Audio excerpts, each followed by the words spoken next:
लाओ से अगला सूत्र कहते हैं, यदि बौद्धिक और ऐन्द्रिक आत्माओं को एक ही आलिंगन में आबद्ध रखा जाए तो उन्हें पृथक होने से बचाया जा सकता है। जब कोई अपनी प्राणवायु को अपनी ही एकाग्रता द्वारा नमनीयता की चरम सीमा तक पहुंचा दे तो वह व्यक्ति शिशुवत कोमल हो जाता है। जब वह कल्पना के अतिशय रहस्यमय दृश्यों को झाड़ पोंछ कर साफ कर लेता है तो वह निर्विकार हो जाता है। चलिए अब इस सूत्र को गहराई से समझते हैं। लाओ त्से कहते हैं, यदि बौद्धिक और ऐन्द्रिक आत्माओं को एक ही आलिंगन में बांध कर रखा जाए तो उन्हें पृथक होने से बचाया जा सकता है। अगर मेरी बुद्धि और इंद्रियां एक गहरे आलिंगन में आबद्ध रहें तो मेरे भीतर द्वंद्व और द्वैत पैदा नहीं होंगे। लेकिन अगर यह आबद्धता टूट जाए, अगर मैं बुद्धि और वासना को अपने भीतर अलग कर दूं और उनके बीच सभी सेतु नष्ट कर दूं, तो मेरे भीतर खंडित होने की स्थिति अवश्य पैदा होगी। मनोवैज्ञानिक इसे स्किज़ोफ्रेनिक कहते हैं, यानी खंडित व्यक्ति। हम सब में थोड़ी बहुत खंडितता है। जब कोई अधिक खंडित हो जाता है तो वह पागल हो जाता है। हम किसी तरह खुद को संभाल लेते हैं, पागल नहीं होते, लेकिन हमारे भीतर पागलपन की क्षमता घटती बढ़ती रहती है। हमारे अंदर संघर्ष है, तालमेल नहीं। एक गहरी शत्रुता, विरोध, द्वंद्व चलता रहता है। यह महसूस किया गया है कि इंसान की संवेदनशीलता खत्म हो गई है। हम छूते हैं लेकिन वह स्पर्श निष्प्राण होता है। हम देखते हैं लेकिन हमारी आंखें पथराई हुई हैं। हम सुनते हैं लेकिन आवाज हृदय तक नहीं पहुंचती।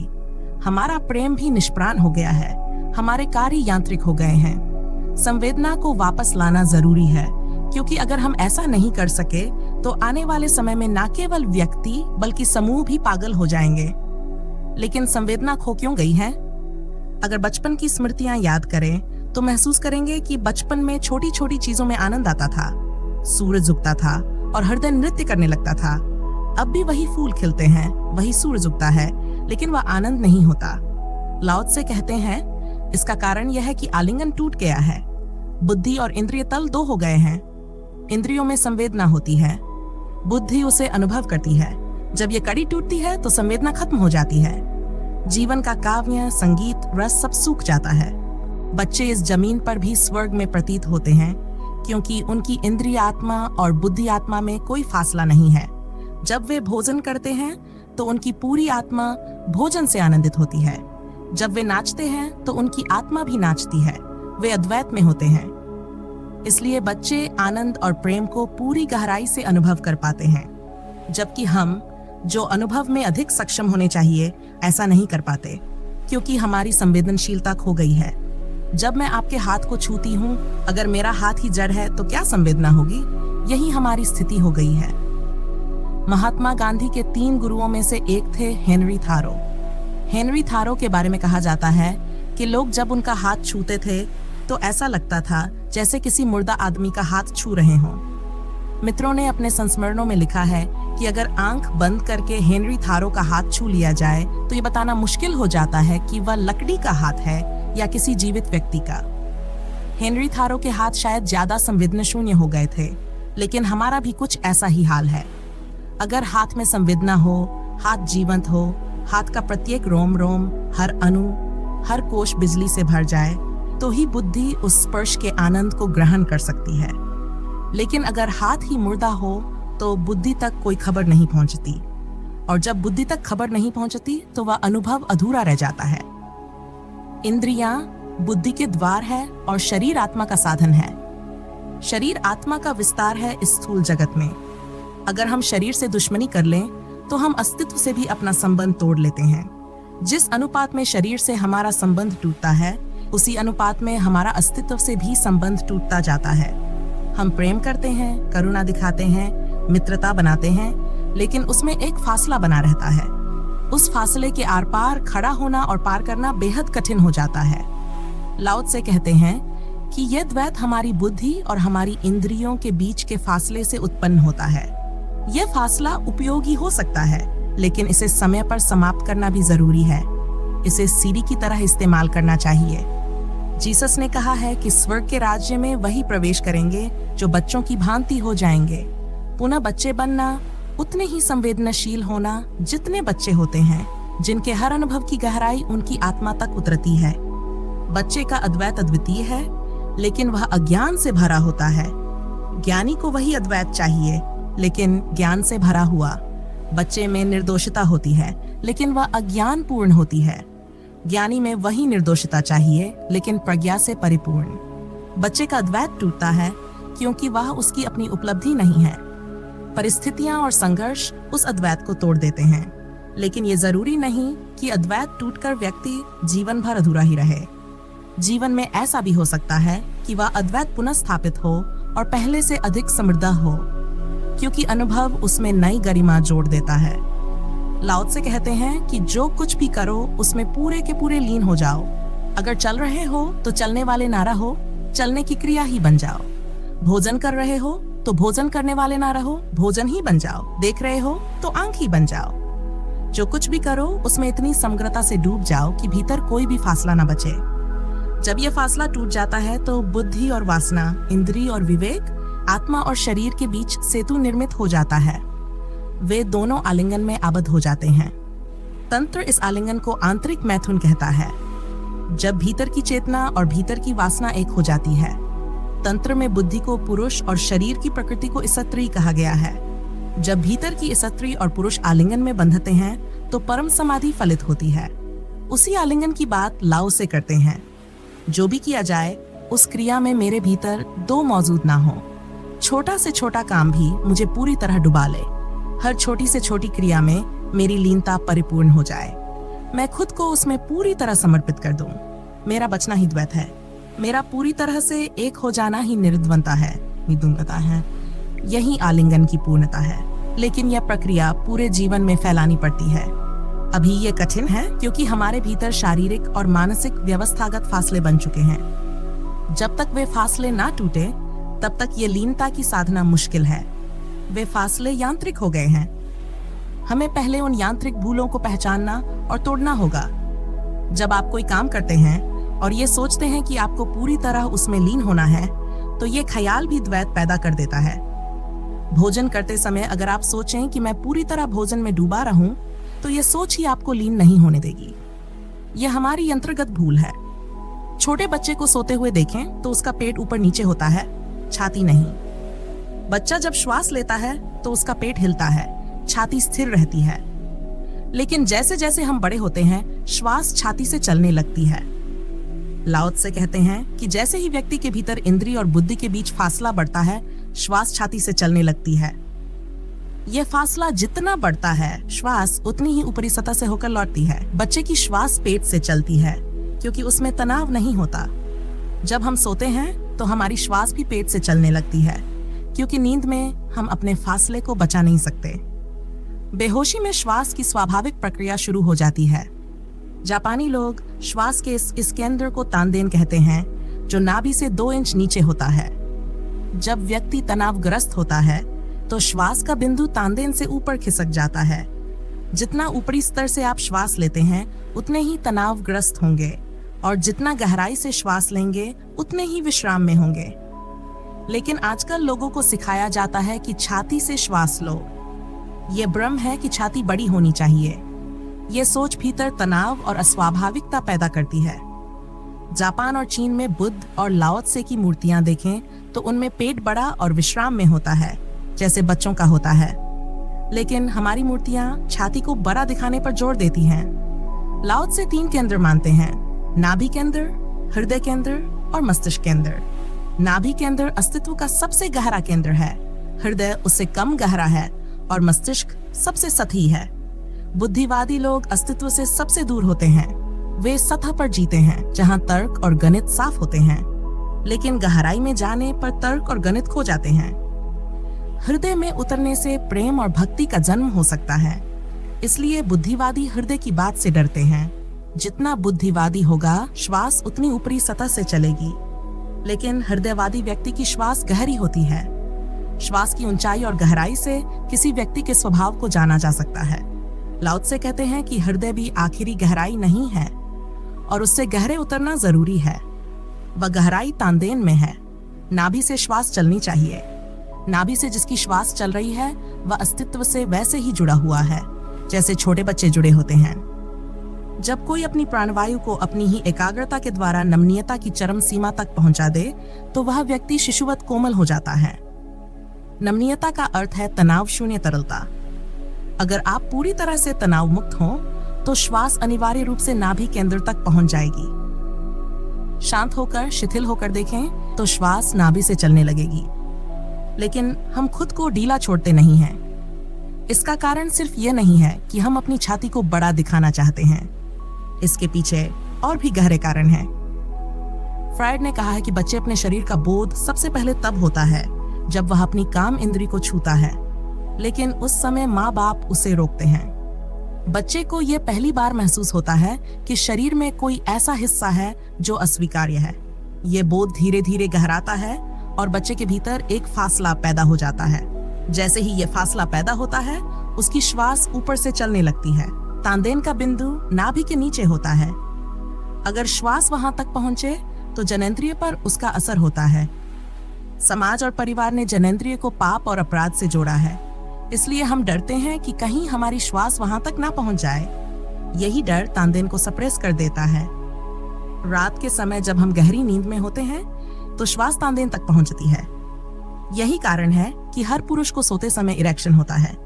लाओ त्से का कहना है कि इसका कारण केवल काम वासना नहीं है। असल में गहरी नींद में श्वास तानदेन तक पहुंचती है और ऊर्जा को सक्रिय कर देती है। अगर आप अपनी श्वास को नियंत्रित कर सकें तो वीर्य स्खलन को रोका जा सकता है। तंत्र में इस बात पर जोर दिया गया है कि श्वास को शांत रखकर संभोग किया जा सकता है, लेकिन इसके लिए तानदेन तक श्वास का पहुंचना जरूरी है। यह फासला सिर्फ शारीरिक ही नहीं है, यह मन और चेतना का भी फासला है। हम अपने भीतर की वासना को अस्वीकार करते हैं। यही अस्वीकार हमारे द्वंद्व का कारण बनता है। जब तक आप अपनी पूरी वासना को स्वीकार नहीं करते, तब तक अद्वैत संभव नहीं है। जैसे ही कोई व्यक्ति अपनी वासना को पूरी तरह स्वीकार कर लेता है, वह उससे मुक्त हो जाता है। द्वंद्व में वासना बढ़ती है, लेकिन जब आप इसे स्वीकार कर लेते हैं तो यह समाप्त हो जाती है। यही लाओ त्से का संदेश है। जब आप अपने अस्तित्व के हर पहलू को सहजता से स्वीकार करते हैं तो आप निर्द्वंद्व हो जाते हैं। लाओ त्से कहते हैं कि जैसे ही तुम इसे स्वीकार करते हो, तुम इसके मालिक बन जाते हो। स्वीकार करने के साथ ही द्वंद्व समाप्त हो जाता है और निष्कर्ष तुम्हारे हाथ में आ जाता है। जो बुद्धि अपनी वासना को पूर्ण रूप से स्वीकार कर लेती है, वह बुद्धि उसकी सीमा के पार चली जाती है। लेकिन यह पार जाना संघर्ष या द्वंद्व से नहीं होता, बल्कि निर्द्वंद्व स्वीकार भाव से होता है।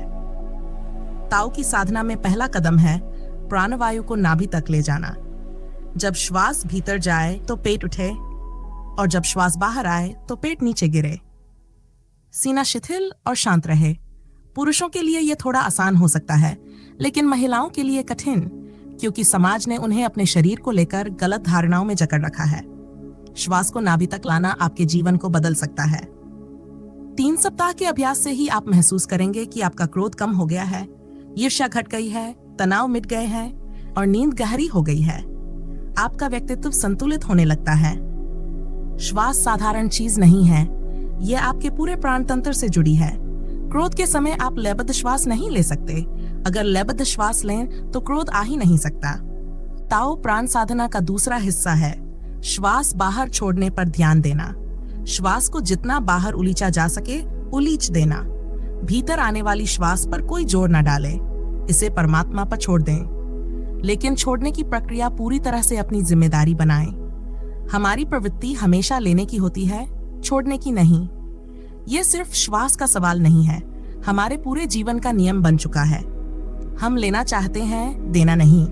लेकिन जीवन का नियम है, जितना देंगे उतना ही मिलेगा। तो ताओ की साधना में श्वास को नाभि तक लाना, उसे बाहर छोड़ने पर ध्यान देना और छोड़ने में पूरी तरह समर्पित हो जाना, ये सारे अभ्यास हमें एक नई सरलता, संतुलन और आनंद से भर देते हैं।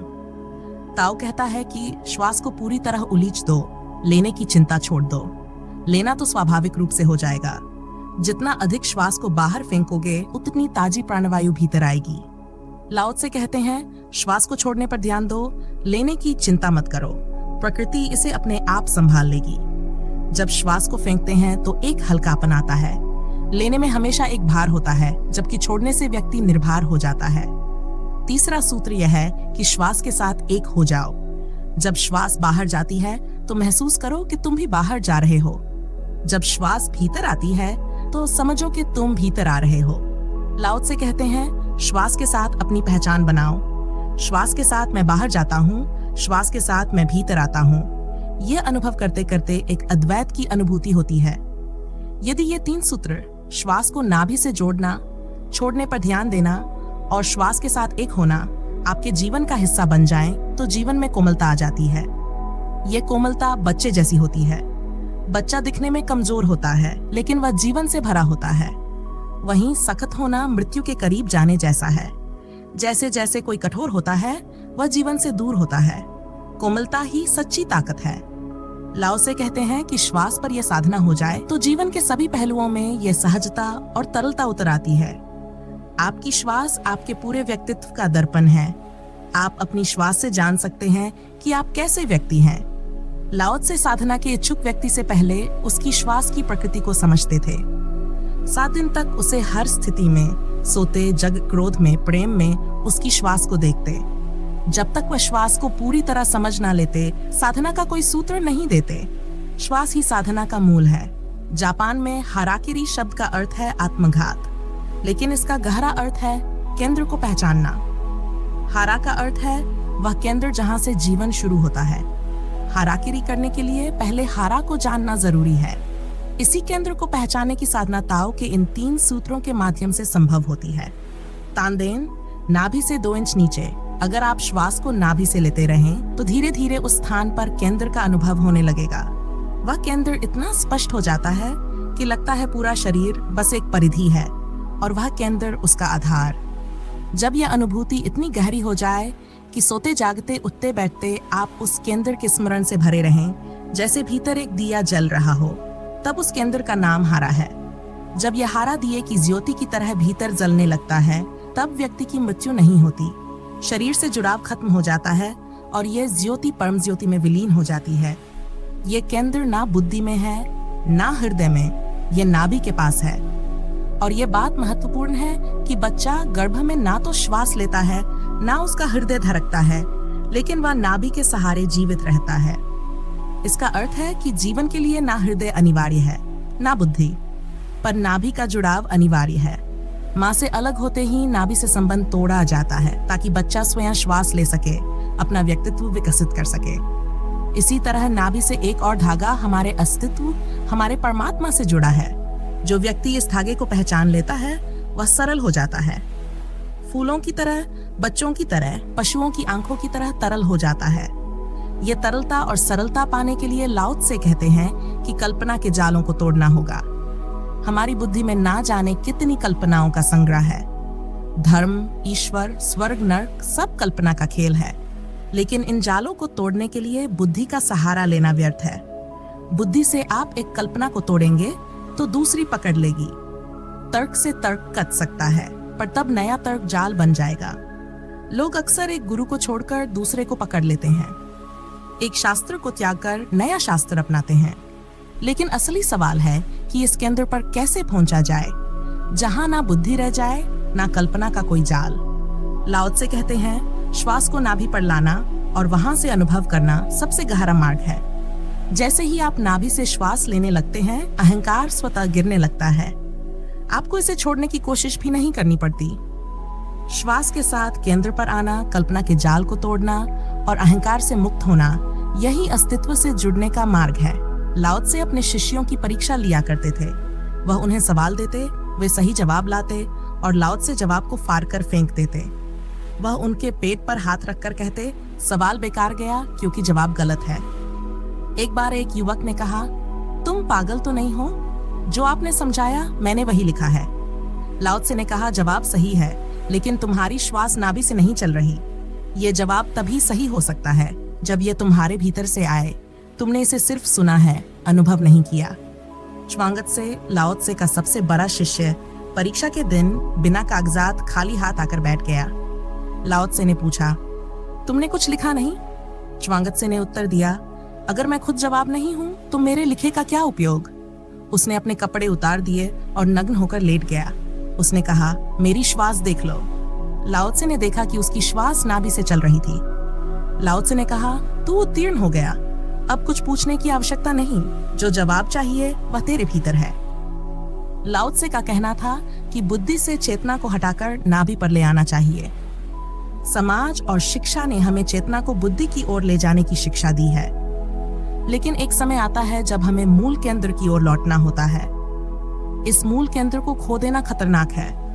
प्राण और श्वास के साधन से यह केंद्र पाया जा सकता है। जैसे जैसे श्वास गहरी होती है, व्यक्ति की गहराई बढ़ती है।